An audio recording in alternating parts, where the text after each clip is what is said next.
بسم الله الحمد لله والصلاة والسلام على رسول الله. Assalamu alaikum wa rahmatullahi wa barakatuh.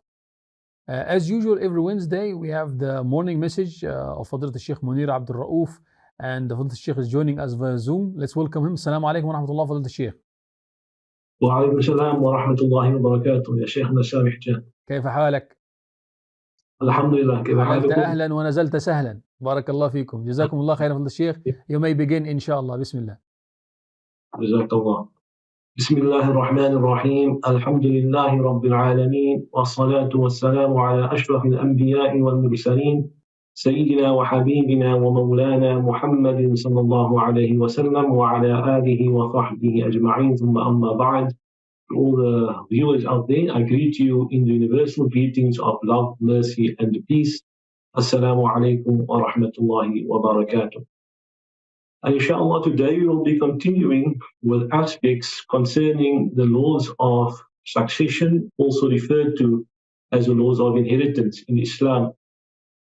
And a very interesting question that is normally raised at the time of the demise of a person, especially by a surviving spouse, in the instance of a wife, is that when my husband passes away, he leaves behind an estate, and after all liabilities have been deducted and all assets that does not necessarily form part of his estate has been given back to the rightful recipients, and after the wasiyah has been deducted, then I'm either entitled to 1/8 of the net estate, that is now the residue, or 1/4 of the net estate.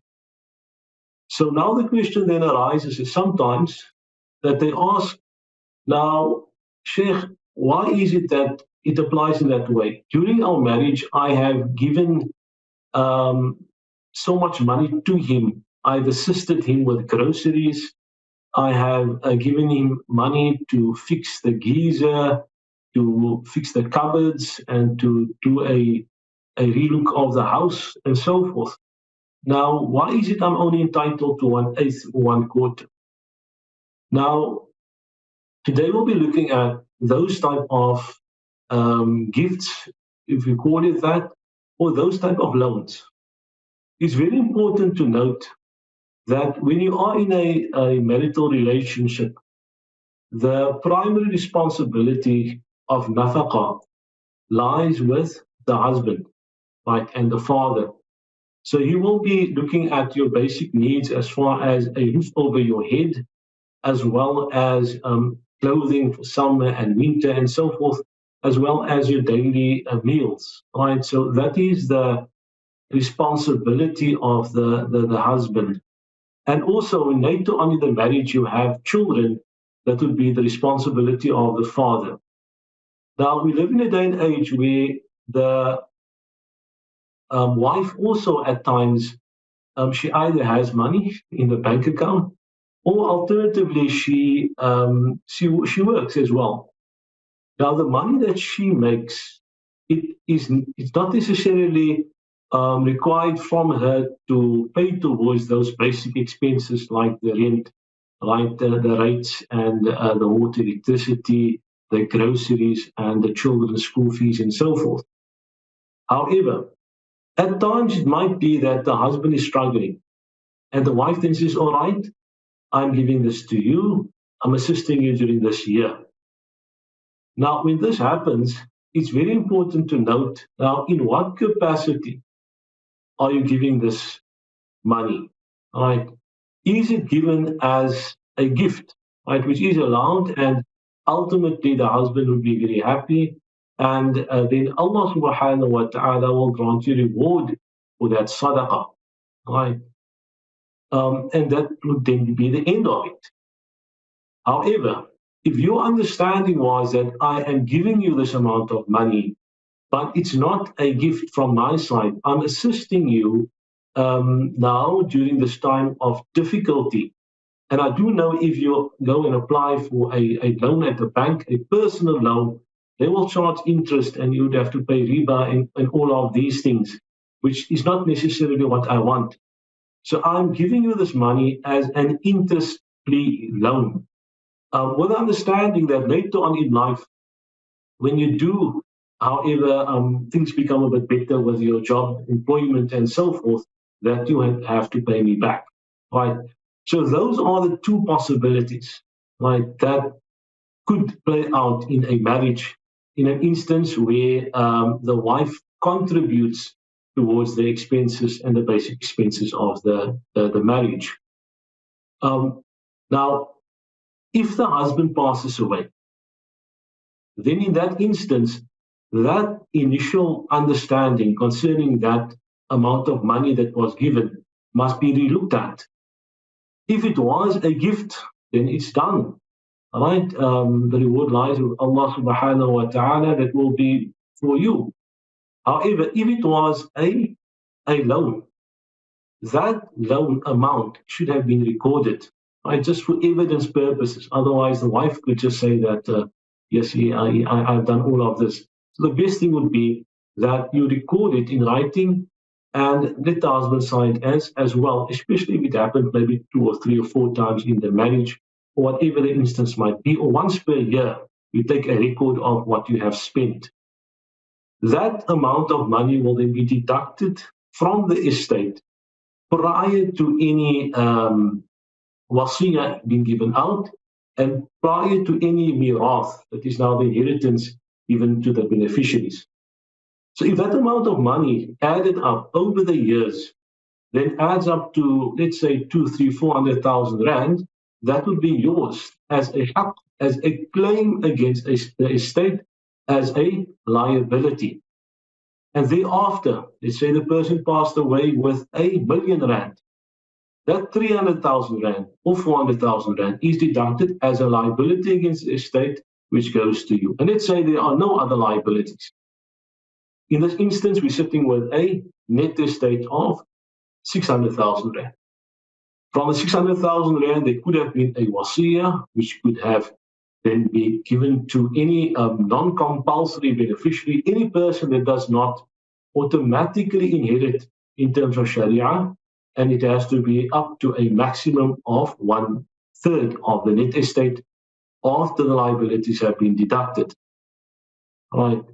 The rest of the estate is then distributed according to the laws of mirath, as per Quranic injunction, as found in the Quran in Surah number 4, that is now Surah An-Nisa, verses 11, 12, and 176 as the primary verses.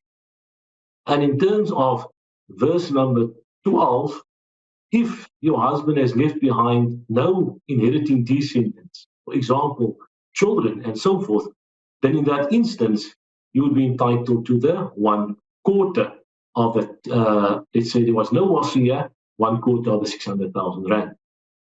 If, however, he did leave behind inheriting descendants, for example, a son or a daughter, then you would be entitled as a widow to 1/8 of the intestate estate, of the estate after all the liabilities and the wasiyah has been deducted. As we can see in the scenario, you did not only inherit that 1/8 or the 1/4, you also inherited that, you have also claimed against the estate that 400,000 rand as a liability. Right, so the bulk of the estate actually comes back to you. Right, so that's important to note.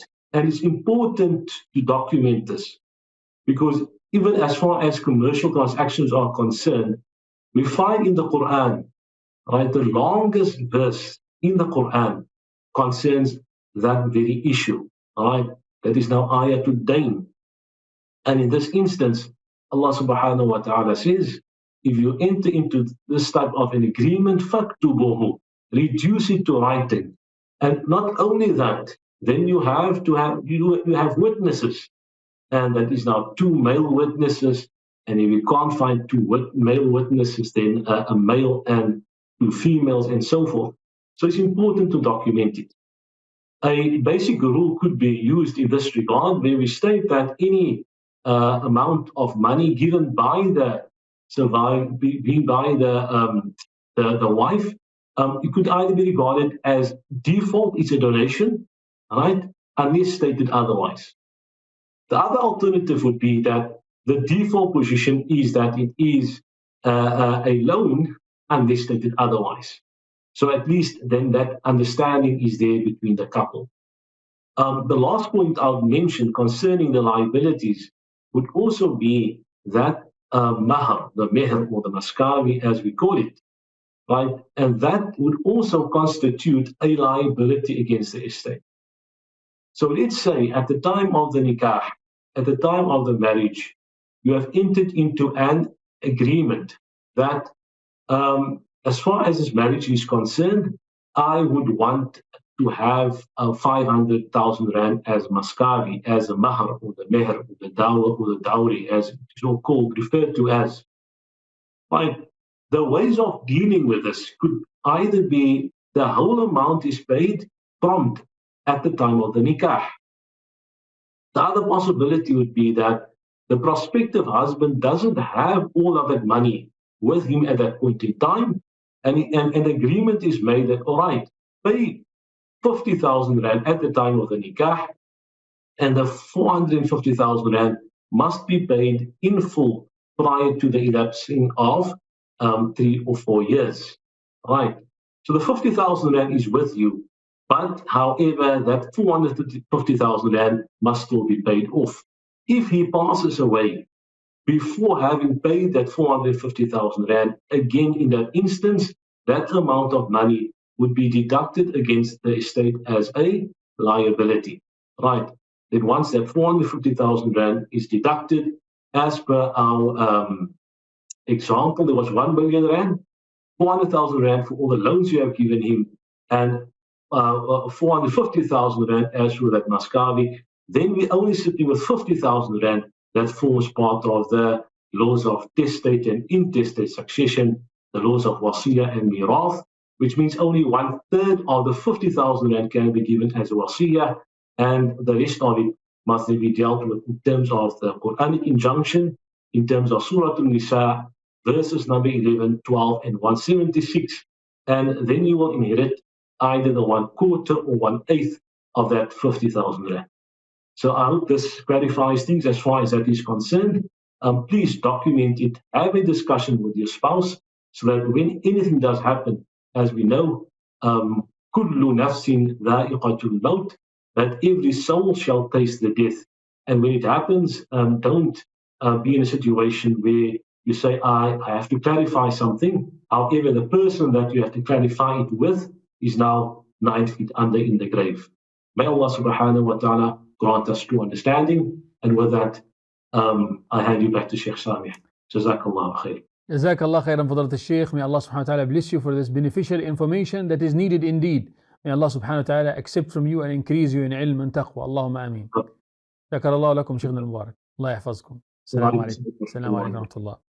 All right, this was Fadlat al-Sheikh Muneer Abduroaf, and Fadlat al-Sheikh is a master, mashallah, especially in cases of inheritance and sharia. May Allah Azza wa Jal accept from Fadlat al-Sheikh. Jazahullahu khair al-jaza. We're going to be taking a short break, inshallah. We'll come back after the break. Stay with us.